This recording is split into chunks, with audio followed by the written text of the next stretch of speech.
আসসালামু আলাইকুম। আমি রাজমিন ফাতেমা, প্রভাষক, পারস্ত বিজ্ঞান বিভাগ, রাজপুত্তরা মডেল কলেজ।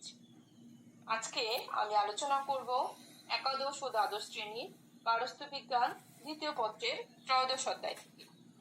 অধ্যায়ের নাম হচ্ছে রোগ ও পথ্য ব্যবস্থাপনা।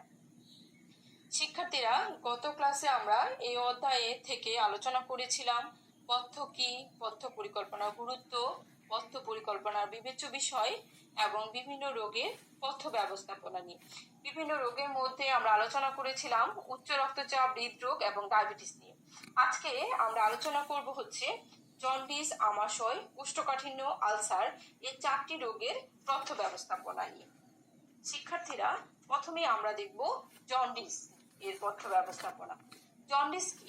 জন্ডিস হচ্ছে যকৃতের রোগ। যকৃতের স্বাভাবিক কার্যকলাপ ব্যাহত হলে পিত্ত নালী দিয়ে রঞ্জক পদার্থ বা বিলিরুবিন পিত্তে প্রবেশ করতে না পেরে রক্তে আসে এবং রক্তধারা সারা দেহে ছড়িয়ে পড়ে। এতে দেহের রং হলুদ হয়ে যায়, চোখ ও ত্বকের বর্ণ হলুদ ধারণ করে এবং প্রস্রাব হলুদ হয়। এই অবস্থাকেই বলা হয় জন্ডিস। তো আমরা দেখি জন্ডিসের কারণগুলো। দূষিত খাবার ও পানির মাধ্যমে জীবাণু শরীরে প্রবেশ করে। অর্থাৎ আমরা যদি জন্ডিসের জীবাণুযুক্ত পানি বা খাবার গ্রহণ করে থাকি তাহলে আমরা জন্ডিসে আক্রান্ত হবে। এই জন্য অবশ্যই আমাদেরকে বিশুদ্ধ খাবার পানি গ্রহণ করতে হবে। দ্বিতীয় পয়েন্টটি হচ্ছে ইনজেকশনের সিরিঞ্জের মাধ্যমে। আমরা বিভিন্ন প্রয়োজনে ইনজেকশন নিয়ে থাকি, কিন্তু একটি সিরিঞ্জ একবারই ব্যবহার করা যাবে। একজন ইউজ করে সেই সিরিঞ্জ দিয়ে অন্যজন ইউজ করা যাবে না। কারণ হচ্ছে কোনো কারণে যদি একজনের শরীরে জন্ডিসের জীবাণু থাকে, সে সিরিঞ্জে যদি তাকে ইনজেকশন দেওয়া হয় এবং পরবর্তীতে যদি ওই সিরিঞ্জ দিয়ে অন্যজনকে ইনজেকশন দেওয়া হয়, তাহলেও সে জন্ডিসে আক্রান্ত হবে। এজন্য ইনজেকশনের সিরিঞ্জ একবার ব্যবহার করে ফেলে দিতে হবে। তৃতীয় পয়েন্টটি হচ্ছে রক্ত সঞ্চালনের মাধ্যমে। আমরা শারীরিক কোনো অসুস্থতার কারণে রক্ত নিয়ে থাকি বা কোনো অপারেশনের সময় রক্তের প্রয়োজন হলে রক্ত নিয়ে থাকি, বা হঠাৎ কোনো দুর্ঘটনায় পড়লেও আমরা অন্য ব্যক্তির দেহ থেকে রক্ত নিয়ে থাকি। তো এই ব্লাড ট্রান্সমিশনের সময় অবশ্যই ব্লাড পরীক্ষা করে নিতে হবে। আমি যে ব্যক্তির দেহ থেকে ব্লাড নিব সে ব্যক্তির রক্তে বিলিরুবিনের মাত্রা ঠিক আছে কিনা, অর্থাৎ তার দেহে যদি জন্ডিসের জীবাণু থাকে তাহলে সেই ব্লাড নেওয়া যাবে না। এজন্যই ব্লাড নেওয়ার সময় অবশ্যই টেস্ট করে নিতে হবে। চতুর্থ পয়েন্টটি হচ্ছে দৈহিক মিলনের মাধ্যমেও জন্ডিস ছড়াতে পারে।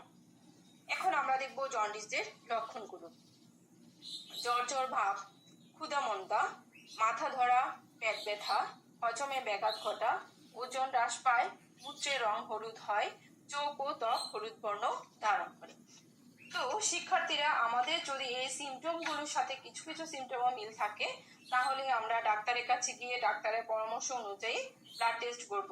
ব্লাড টেস্ট করে বিলিরুবিনের মাত্রা ঠিক আছে কিনা সেটা জেনে নেব। যদি ঠিক থাকে তাহলে তো আলহামদুলিল্লাহ, আর যদি বিলিরুবিনের মাত্রা বেড়ে যায় তাহলে আমরা ডাক্তারের পরামর্শ অনুযায়ী ঔষধ গ্রহণ করব এবং সম্পূর্ণ বিশ্রামে থাকবো। তাহলে আমরা দ্রুত সুস্থ হয়ে যেতে পারবো। তা আমরা এখন দেখব জন্ডিস রোগীর পথ্য পরিকল্পনা বিবেচ্য বিষয়। অর্থাৎ জন্ডিস রোগীর পথ্য পরিকল্পনার সময় আমাদের যে বিষয়গুলোর দিকে লক্ষ্য রাখতে হবে। যেহেতু এই রোগে যকৃতের প্রবলেম, তাই হজমে ব্যাঘাত ঘটে, তাই অতি চর্বিযুক্ত খাদ্য পরিহার করতে হবে। সেক্ষেত্রে রোগীকে উচ্চ জৈব মূল্যের প্রোটিন, শর্করা, মাঝারি স্নেহযুক্ত খাদ্য, ভিটামিন জাতীয় খাদ্য তালিকায় রাখতে হবে। রান্নায় হালকা তেল বা মশলা ব্যবহার করতে হবে। রোগীকে সম্পূর্ণ বিশ্রামে থাকতে হবে। অতি কার্যযুক্ত খাদ্য বর্জন করতে হবে, কারণ হজমে ব্যাঘাত করতে পারে। পানি, শরবত, ফলের রস বেশি পরিমাণে খেতে হবে। শিক্ষার্থীরা, এখন আমরা একটি জন্ডিস রোগীর নমুনা পথ্য পরিকল্পনা দেখব। যে জন্ডিসে আক্রান্ত হলে আমরা কি ধরনের পথ্য তাকে সাজেস্ট করব। সেটা হচ্ছে সকাল 8টায় রুটি 2টি পাতলা রুটি, অবশ্যই রুটির ওজন প্রতিটির ওজন 30 গ্রামের মতো হবে।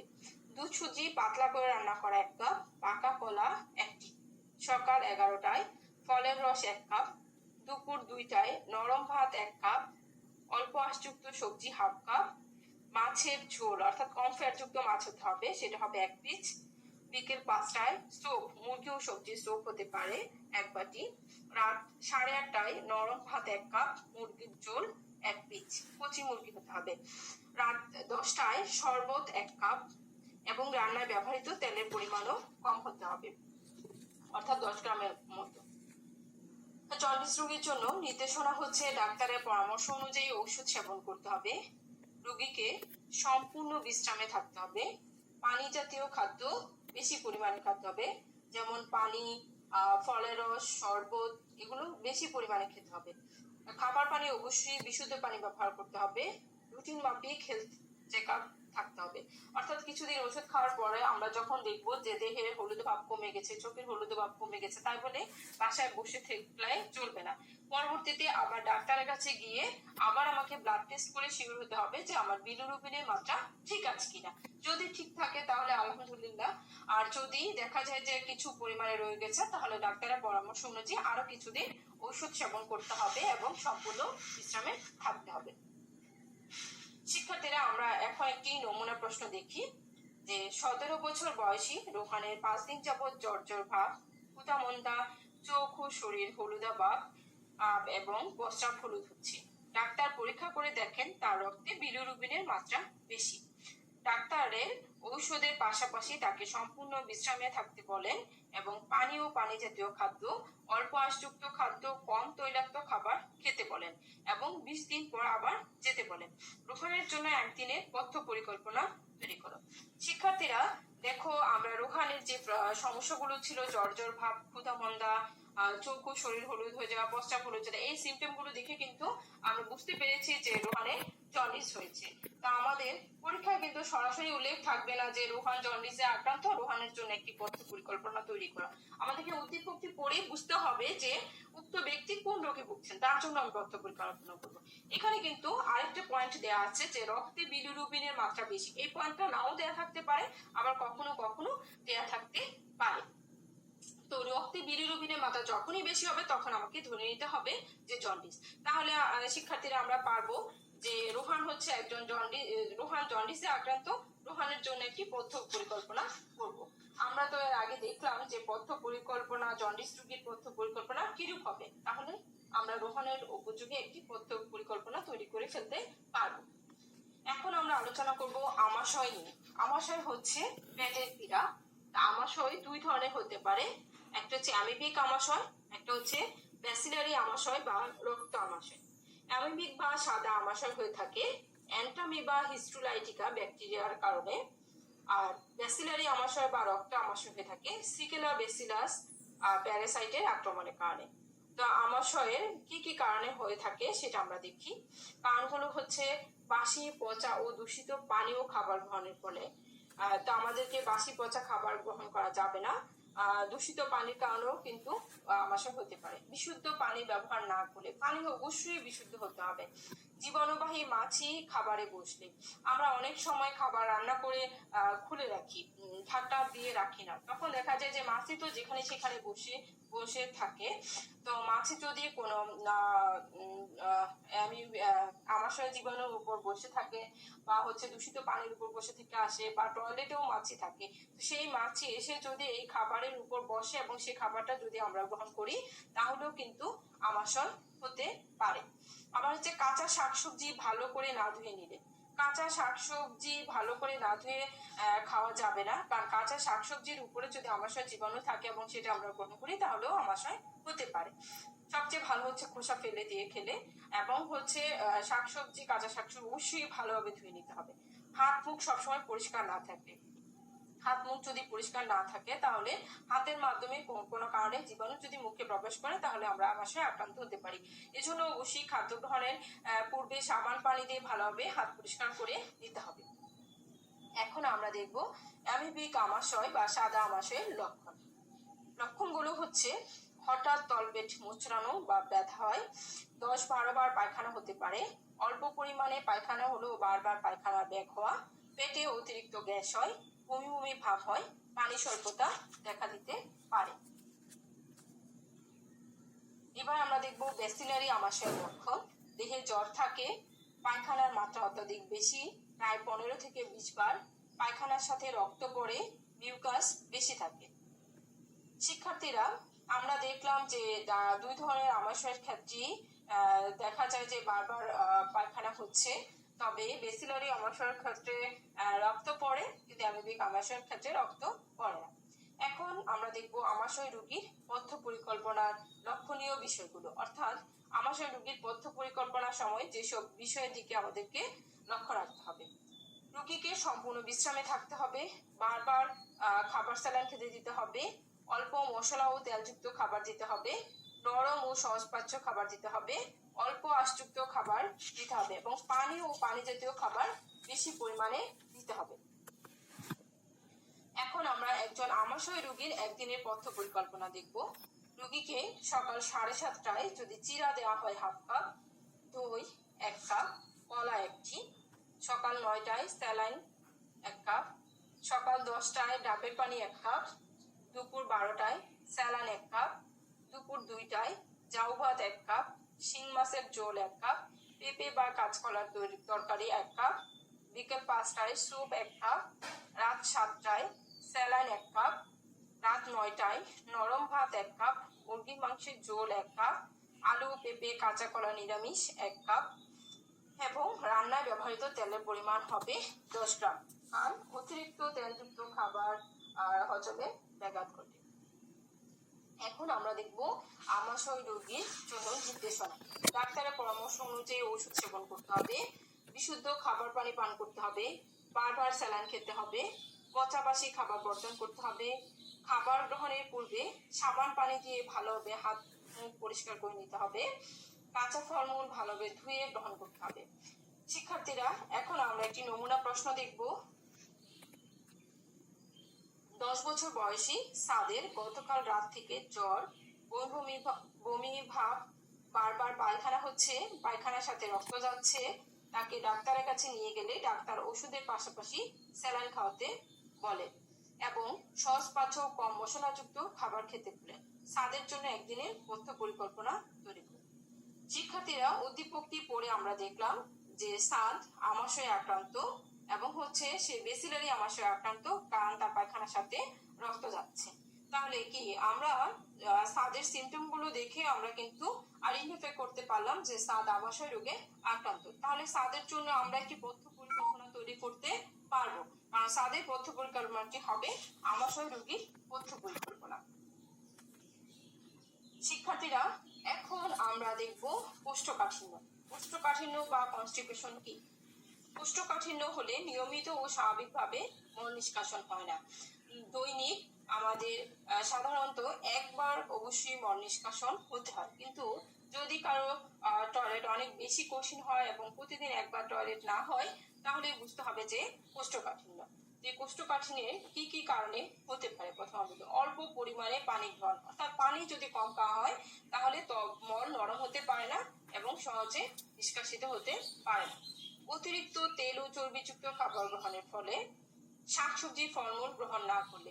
শিক্ষার্থীরা, তোমরা দেখা যায় অনেকের কাছে শাকসবজি ফলমূল পছন্দ না, কিন্তু শাকসবজি ফলমূল গ্রহণ না করলে কোষ্ঠকাঠিন্য হতে পারে।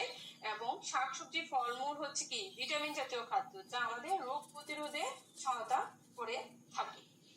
ব্যায়াম বা শারীরিক পরিশ্রমের অভাব, অন্ত্রের মাংসপেশি দুর্বলতা, অতিরিক্ত উত্তেজনা, দুশ্চিন্তা, এসব কারণে কোষ্ঠকাঠিন্য হয়ে থাকে। এখন আমরা দেখব কোষ্ঠকাঠিন্য রোগীর একদিনের পথ্য পরিকল্পনা। যে কোষ্ঠকাঠিন্য থাকলে তার জন্য পথ্য পরিকল্পনাটা কিরূপ হবে। দেখো, সকাল 7:30টায় আটা রুটি 2টি, সবজি 1 কাপ, ঘোল 1 গ্লাস, মৌসুমী ফল 1টি, সকাল 10টায় বেলের শরবত 1 গ্লাস, দুপুর 2টায় ভাত 1 কাপ, মাছ 1 পিস, শাক হাফ কাপ, সবজি হাফ কাপ, সালাদ 1 কাপ, বিকেল 5টায় ছোলা সিদ্ধ 1 কাপ, ফ্রুট সালাদ হাফ কাপ, রাত 8:30টায় ভাত 1 কাপ, সবজি 1 কাপ, মুরগির মাংস 1 পিস, রাত 11টায় দুধ 1 গ্লাস। শিক্ষার্থীরা, কোষ্ঠকাঠিন্য রোগীর নির্দেশনা আমরা দেখব। অর্থাৎ কোষ্ঠকাঠিন্যে আক্রান্ত হলে তাকে অবশ্যই বেশি পরিমাণে পানি, ফলের রস ও শরবত খেতে হবে।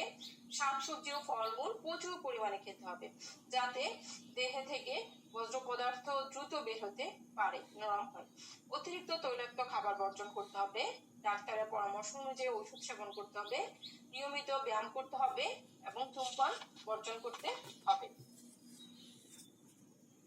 শিক্ষার্থীরা, এখন আমরা আলোচনা করব আলসার নিয়ে। পাকস্থলীর ক্ষত হওয়াকে বলা হয় আলসার। অর্থাৎ আলসার হয় যখন তোমরা গ্যাস্ট্রিকের নাম শুনেছো। গ্যাস্ট্রিকের যে চূড়ান্ত অবস্থা সেটাই হচ্ছে আলসার। গ্যাস্ট্রিক কি? আমাদের দেহে যে পাকস্থলী আছে, পাকস্থলীতে খাদ্য আমরা মুখ দিয়ে যে খাবারগুলো খাচ্ছি, যে খাবারই খাচ্ছি না কেন, সেটা প্রথমত কি হচ্ছে, পাকস্থলীতে যায় জমা হচ্ছে।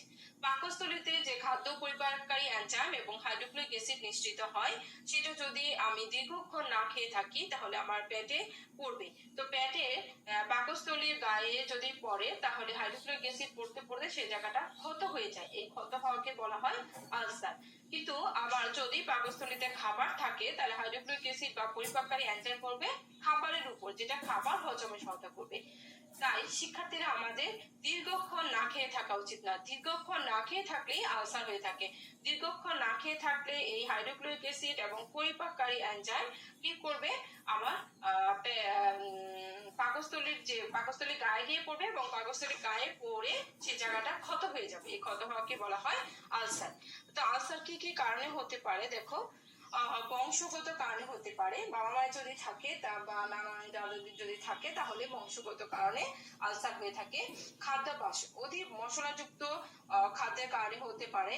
এবং খাবারের টাইম যদি ফিক্স না থাকে, একদিন খাবার সকাল 7:30টায়, আরেকদিন সকাল 9টায়, তো তুমি 7:30টায় যখন খাবা তখনও তোমার খাদ্য পরিপাককারী এনজাইম এবং হাইড্রোক্লোরিক অ্যাসিড নিশ্চিত হবে, 9টার সময়ও নিশ্চিত হবে। তো একদিন 7:30টায় খেলে, একদিন 9টায় খেলে তোমার দেহ তো বুঝতে পারতেছে না যে তোমার কখন হাইড্রোক্লোরিক অ্যাসিড নিশ্চিত হবে। তাই আমাকে খাবারের টাইমগুলো ফিক্সড করে নিয়ে সে অনুসারে খাবার গ্রহণ করতে হবে।